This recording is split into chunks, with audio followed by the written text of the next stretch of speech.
Hello mga mare, welcome to my mini vlog. No!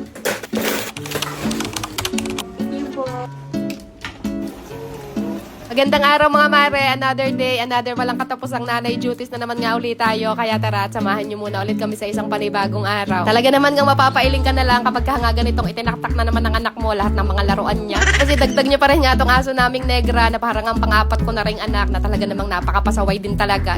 No! Isa! Ikaw! Surprise!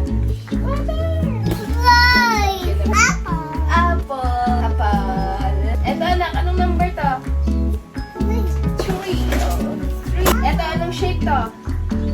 Heart. Anong number to? 2.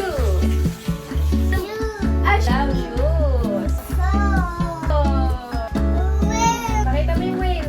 Whale! Nung 1 year and 6 months pa nga lang tong batang maliit mga mare, alam niya na talaga yung mga letters, numbers, shapes, tsaka colors. Ngayon nga 1 year and 9 months na siya, talagang nakikitaan namin siya ng interes kapag nga tinuturuan namin siya. Umpisahin mga mare, simula nung binilihan ko siya ng educational books at pinapanood din nga namin siya ng mga educational na palabas. Gustong gusto din niya yung mga kanta na may mga letters and numbers, kagaya ng mga ABCD, yung mga ganun-ganun. Kung bet niya rin nga yung mga educational books na binili ko at saka itong mga organizer, ilalagay ko na lang din yung link sa comment section. Meron din nga pala kaming na-receive na package ngayon from Happiness Manila at mga pang-OOTD nga to para sa batang maliit. 3 pares ng pang-OOTD nga itong mga pinadala nila at meron pa rin nga sila ditong pa-letter para sa amin. Kaya thank you so much po Happiness Manila dito sa mga pinadala nyo. Ang gaganda nga lahat ng design itong mga pinadala nila. Nako, siguradong magmumukhang binata na talaga yung batang maliit dito kapag nga sinuot niya na tong mga to. Kung gusto niyo rin pala mag-order ng mga ganitong OOTDs para sa mga judakis nyo or pang-regalo ngayong darating na Pasko ay mag-message lang kayo dyan sa FB page nila na ilalagay ko sa screen. Ilalagay ko na lang din sa comment section yung shop nila sa Shopee at gagawa na lang ulit ako ng separate video na suot-suot yan lahat ng batang maliit. Eto at magluluto lang din muna ako ng hapunan namin at gagamitin ko lang ulit tong aking induction cooker dahil meron nga mga nag-comment sa inyo na hindi naman daw to gaanong matakaw sa kuryente. Kaya itatry ko muna siya gamitin for 1 month at kapag nga hindi naman to gaanong matakaw sa kuryente, baka dito na nga lang ako palagi magluto. Ang bilis lang kasi talaga makaluto dito mga mare, tapos hindi rin nga siya masyadong hassle-linisin kumpara nga kapag kasakalan ako nagluluto. At kung bet niya rin nga ng ganitong induction cooker, ilalagay ko na lang ulit yung link nito sa comment section.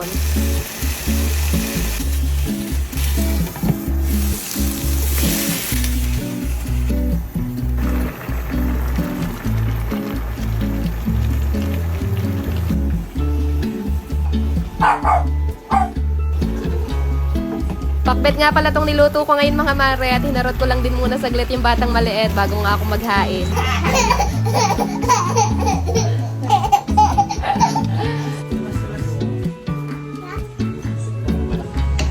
Kain tayo ng gulay. Mahaba ng buhay. At tuwing kumakain talaga kami ng hapunan and nanonood din kami niya ng Batang Quiapo tsaka ng Pulang Araw. Ay syata yun lang naman ang mga ganap namin ngayong araw. Kaya paano mga mare, good night na muna. Tayo lang muna ulit for today.